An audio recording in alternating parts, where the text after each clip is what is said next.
Welcome, my name is Nollaig Adderley. I'm a tour guide here in Dublin City and I'm standing on the banks of the Liffey, right beside the Famine Memorial. The famine took place in Ireland between 1845 and 1849. This memorial was unveiled in 1997 by an artist called Rowan Gillespie. It depicts the hunger and strife suffered from these people during the 1840s.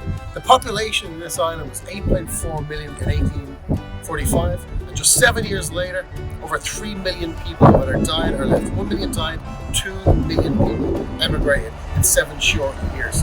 It was caused by what was called as blight, a fungus that infected a potato plant that 3 million people who relied on that plant to eat every day had nowhere else to turn, nothing else to eat. How did this happen? You have to go back to 1801. The Act of Union was passed, where Ireland was being controlled by England. Irish people were still not allowed to own land. They still weren't allowed to run a business. And they were all reliant on the old system. Back to the artist, Rowan Gillespie. He has a number of works around the city and the world. Related to the Famine Memorial, he has another one in Toronto. However, it's a little different from this one. Some sad, desperate figures behind me.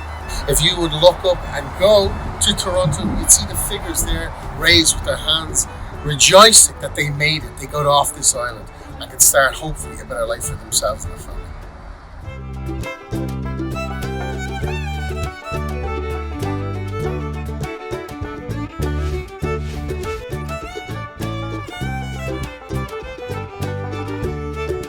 Behind me here is the Jennie Johnston Tall. It's a replica of the original, which was built in Quebec in 1847 as a cargo ship. It was basically used to transport people across the Atlantic looking for a better life. It made 16 voyages between 1847 and 1852, 14 to Quebec, 1 to Baltimore and 1 to New York. Now, at this time, people were flooding away from this island, trying to get out, and most people were packed in like sardines. This ship was different. They were treated like human beings. The number of the ship took a certain number of passengers and it was kept at that. They had a doctor on board to look after their needs, and during them 16 voyages, nobody died. After 6 years of sailing around Europe and across the Atlantic, it's been based here since 2008 in Dublin along the banks of the River Liffey as a museum.